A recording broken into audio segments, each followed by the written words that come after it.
თქვენ სწორედ აღნიშნეთ, რომ ქართული ოცნების რეაქცია იყო ყველაზე მეტად საეჭვო, რაც შეიძლება მოხდარიყო ქართულმა ოცნებამ 5 დღეში ფაქტობრივად დანაშაული დაფარა და ეს გამოძიება იყო სპეცოპერაცია დანაშაულის დაფარვის და სწორედ ამან გააჩინა კითხვები ნებისმიერი მორალის მქონე სახელმწიფო ხელისუფლება, ეგრეთ წოდებული ხელისუფლება, რომელიც მის პროპაგანდას და მის მესიჯს აგებს მშვიდობაზე, ქრისტიანობაზე, ადამიანობაზე და სიყვარულზე და ეს არის მათი პროპაგანდის ძირითადი ხაზი, არ იყენებს არანაირ მეთოდს იმისთვის, რომ დააჯეროს, დაარწმუნოს საზოგადოება, რომ მან არ გამოიყენა არანაირი ქიმიური ნივთიერება.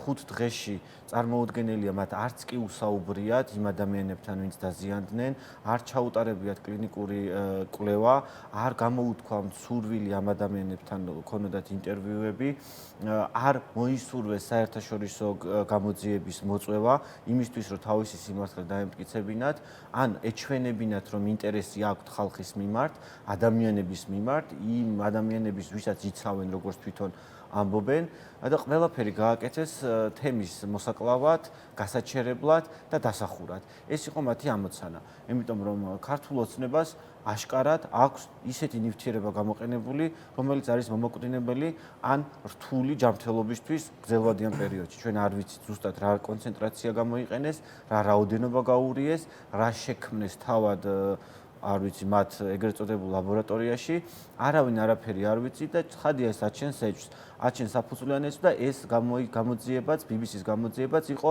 მნიშვნელოვანი ტრიგერი იმისთვის, რომ ბევრი კითხვა გაჩენილიყო. და კითხვა გაჩნდა, რომელსაც არ უპასუხა ქართულმა ოცნებამ, უპასუხა მხოლოდ პროპაგანდით.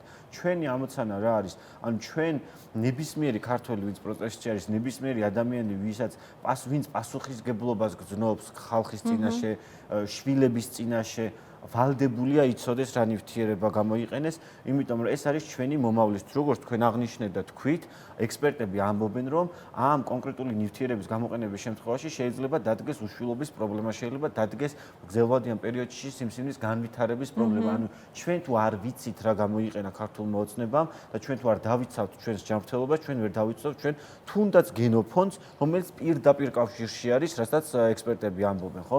ამიტომ უნდა ვიცოდეთ რა გამოიყენა. არ არსებობს ამისთვის, რომ ჩვენ გავაკეთოთ, გამოვიძიოთ და ვაიძულოთ ქართული ოცნება, არ მიჩქმალოს ეს თემა. არის საერთაშორისო გამოძიება, რომელსაც ვითხოვდა დღევანდელი ჩვენი პრესკონფერენციაც და ბრიფინგი სწორედ ამას მიეწყო, რომ მიმართეთ 9 საერთაშორისო მექანიზმის ამუშავება მოვითხოვეთ, მათ შორის ევროსაბჭოს, გაეროს სპეციალურ ორგანიზაციებს, მომხსენებლებს, რომლებიც ამ თემით არიან დაკავებულები, რომ დაიწყოს საერთაშორისო გამოძიება მიუხედავად ქართული ოცნების წინააღმდეგობისა. მათ აქვთ ამის საშუალება, რომ დაიწყონ ეს გამოძიება და ჩაერიონ საქმეში, რომელიც არის საერთაშორისო დანაშაული. ეს არის საერთაშორისო დანაშაული, ქართული ოცნება და საქართველოს ჯერ კიდევ არის გაეროს წევრი, ჯერ კიდევ არის ევროსაბჭოს წევრი და აქვს ის საერთაშორისო ვალდებულებები, როგორც დემოკრატიულ სახელმწიფოს. მართალია, აქ დემოკრატია აღარ არის და მხოლოდ ფასადზე და ფურცელზე რჩება, მაგრამ ეს არის რის ბერკეტი, რაც ჩვენ დღეს გვიჭირავს, რომ ჩვენ ხალხს ვუთხრათ, ჩვენ შვილებს ვუთხრათ, რითი მოვიწამლეთ, რომ შესაბამისი მკურნალობაც განვახორციელოთ მე. ანუ ეს დასაგეგმი არის, გასაკეთებელი ყველა დანარჩენი ნაბიჯი, რომელიც ამის წინააღმდეგ გადაიდგმება ქართული ოცნების მიერ, იქნება სიკვდილის განაჩენი ამ ადამიანების გრძელვადიან პერიოდში.